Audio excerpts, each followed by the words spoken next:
আমাকে অনেকে লেখে ফেসবুকে যে আসিফ হুজুর ঠোঁটে লিপস্টিক দেয়। আমি আল্লাহর নামে কসম করে বলছি, ওয়াল্লাহি বিল্লাহি তাল্লাহি, আমার জীবনে কখনো আল্লাহকে সাক্ষী রেখে বলছি এটা করা তো দূরের কথা, জীবনে কোনো চিন্তাতেও আনি নাই। আমার কথা হচ্ছে, যেই মানুষটা আমাকে বলছে লিপস্টিক দেই, তার একটা ছবি আমাকে আপনি হোয়াটসঅ্যাপে পাঠান, তাকেও আমি লিপস্টিক 1 মিনিটে বানাই দেব।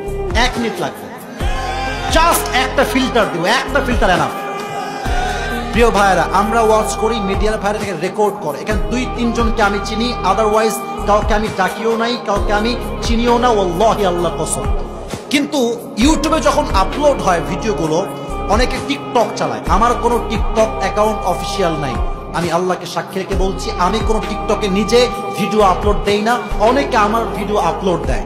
এখন কথা হচ্ছে, এই ভিডিওগুলো অনেকে ডাউনলোড করে নিজের মতো অ্যাপসে নিয়ে গিয়ে শর্টকাট এডিট করে, ফিল্টার দেয় ইচ্ছা মতো। সে একই ভিডিও যেটা ইউটিউবে কোনো ফিল্টার নাই, ওটা যখন ফিল্টার দিয়ে ইনস্টাগ্রামে, রিলসে, টিকটকে আপলোড দেয়, তখন দেখলে মনে হয় আর্টিফিশিয়াল একটা ঠোঁটে কালার আছে। বাট আল্লাহর কসম করে বলছি যে আমাকে অপবাদ দিচ্ছেন যে আসিফ হুজুর এই কাজটা করেছে, আপনি তওবা করেন, আল্লাহ আপনাকে বিচার করবার দাঁড় করাবে যুবক, ঠিক কিনা বল? তো আমি কখনো এগুলো নিয়ে কথা বলি না। সময় টিভির সাক্ষাৎ ছিল প্রায় 1 বছর আগের কথা বলছি, আমাকে একদম সরাসরি বলছে, হুজুর আপনাদের বিষয়ে বক্তব্য কি আপনি বলেন, অমুক অমুক হুজুর আপনাকে নিয়ে কথাগুলো বলেছে। তো আমি অবাক হলাম যে হুজুরগুলো বলেছে তারাও মিডিয়ায় কাজ করে। বাট সমস্যা কোথায়? আমাদের দেশের সমস্যা হচ্ছে, একজন হুজুরকে যখন হাজার হাজার যুবকরা ভালোবাসতে শুরু করে, তখন ওই হুজুরটা সবার কাছে প্রিয় হলেও হুজুরদের কাছে সে অপ্রিয় হয়ে যায়। তারা ভাবে যে আমরা পড়লাম মাওলানা, মুফতি, মুহাদ্দিস সব পড়লাম, এই সমস্ত করেও আমাদের কোনো মানুষ ভালোবাসে না, দাম দেয় না, এরা আসছে কই থেকে?